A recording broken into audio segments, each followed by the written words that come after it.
In the far reaches of the galaxy, where stars were born in clouds of gas and dust, there existed a species known to all as the Xeric. Towering beings, their muscles rippling beneath scales tougher than any armor, they had long been regarded as the apex predators of the universe.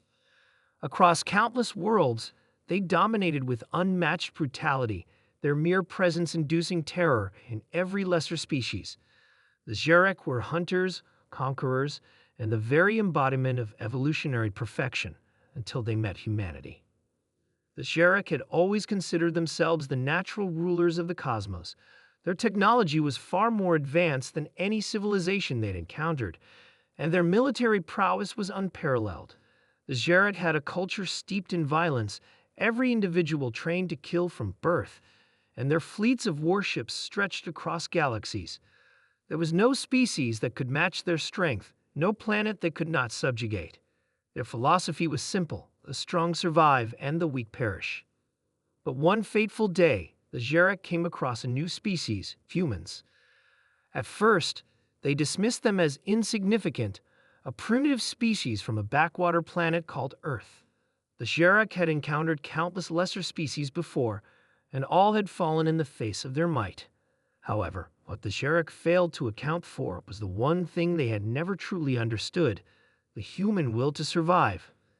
The Xeric invaded Earth with the same arrogance that had led them to conquer countless worlds.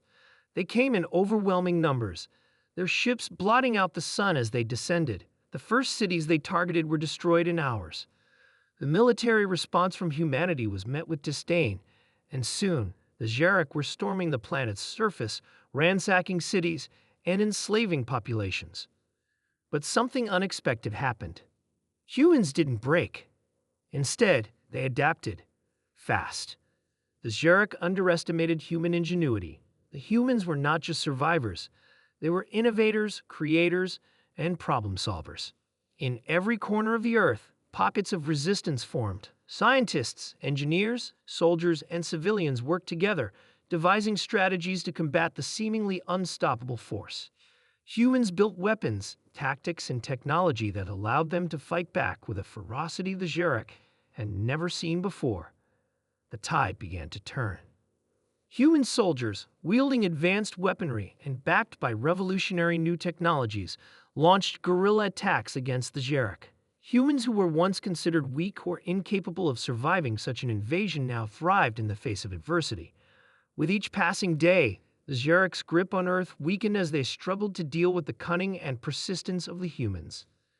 The Xeric did not understand this resistance. To them, it was a sign of madness. How could these fragile creatures, who had no natural defenses, no innate superiority, resist the might of the Xeric? The answer lay in something the Xeric had long overlooked: humanity's sense of unity, purpose, and relentless drive. As the war raged on, the Xeric grew more desperate. The humans, once thought of as prey, had now become the predators. They learned to outsmart their invaders, striking where the Xeric were weakest. The humans' adaptability, their sheer unwillingness to accept defeat, became their greatest weapon. The Xeric's prideful commanders, who had once believed themselves untouchable, now found themselves questioning their assumptions. A species that had been on the brink of total annihilation now stood on the precipice of victory. It was a series of devastating counterattacks that finally broke the Xeric's forces. A coalition of Earth's best scientists and military leaders developed a weapon that could disrupt the Xeric's advanced technology, an EMP wave that disabled their ships and weapon systems. It was a gamble, one that could either cripple the entire human resistance or pave the way for victory. With nothing left to lose, the humans launched the weapon. The results were catastrophic for the Xeric. Their ships, which had once dominated the skies, fell from the heavens like stones. The Xeric's technological superiority crumbled in an instant, and their vast fleets were no more than smoking ruins. Without their ships, their communication, or their weapons, the Xeric were forced to retreat, but the humans gave chase. There was no mercy, no quarter. Every Xeric soldier that was found was hunted down. It took months, but in the end, the humans had won. The Xeric, those once feared apex predators of the universe, were no more. In the aftermath, the humans stood victorious, not just as survivors, but as conquerors in their own right. They had destroyed the once mighty Xeric, a species that had believed itself invincible. What the Xeric had never understood was that humanity's strength didn't lie in their size or their weapons. It lay in their unyielding determination, their unity, and their capacity for innovation. The humans, in their darkest hour, had transformed their greatest weakness into their greatest strength. From that day forward, the galaxy would no longer see the Xeric as the apex predators.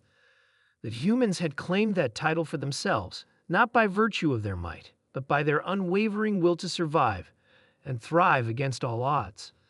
The Xeric's reign of terror had ended, and humanity's rise had just begun. The story of the Xeric and humanity became a legend, a warning to any species who might think themselves above the humans. The message was clear: never underestimate the human spirit. And so the Xeric were wiped from the history books, their species forgotten, while humanity forged its future among the stars, an apex predator in its own right.